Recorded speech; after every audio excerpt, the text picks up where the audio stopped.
Hello mga guys, so huwag kayong magtaka kung bakit ngayon lang to na-upload.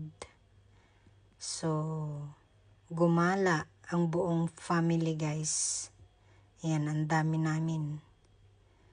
So, ganap pala to nung tinalak ng Coronadal City, South Cotabato.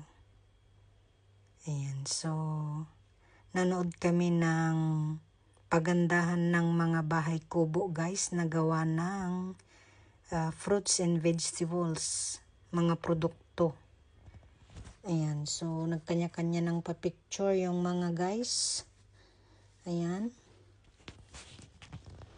So kanya-kanyang posing.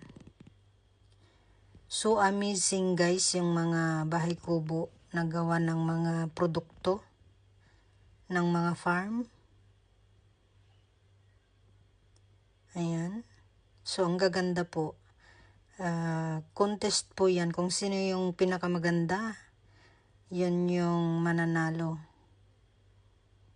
So, ayan, naglakad lang kami ng naglakad para makita namin lahat ng klaseng disenyo ng mga bahay kubo.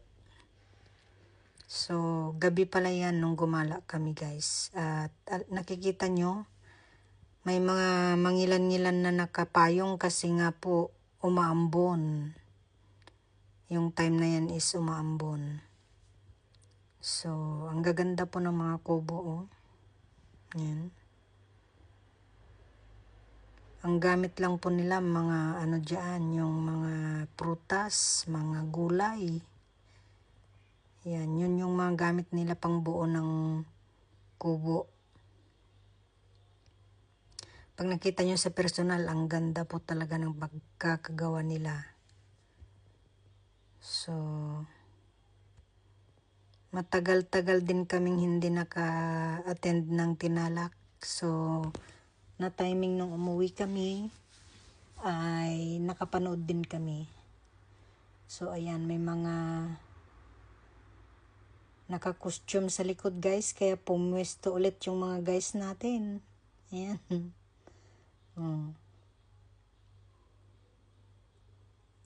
So, ang ganda rin kasi, nakakatuwa.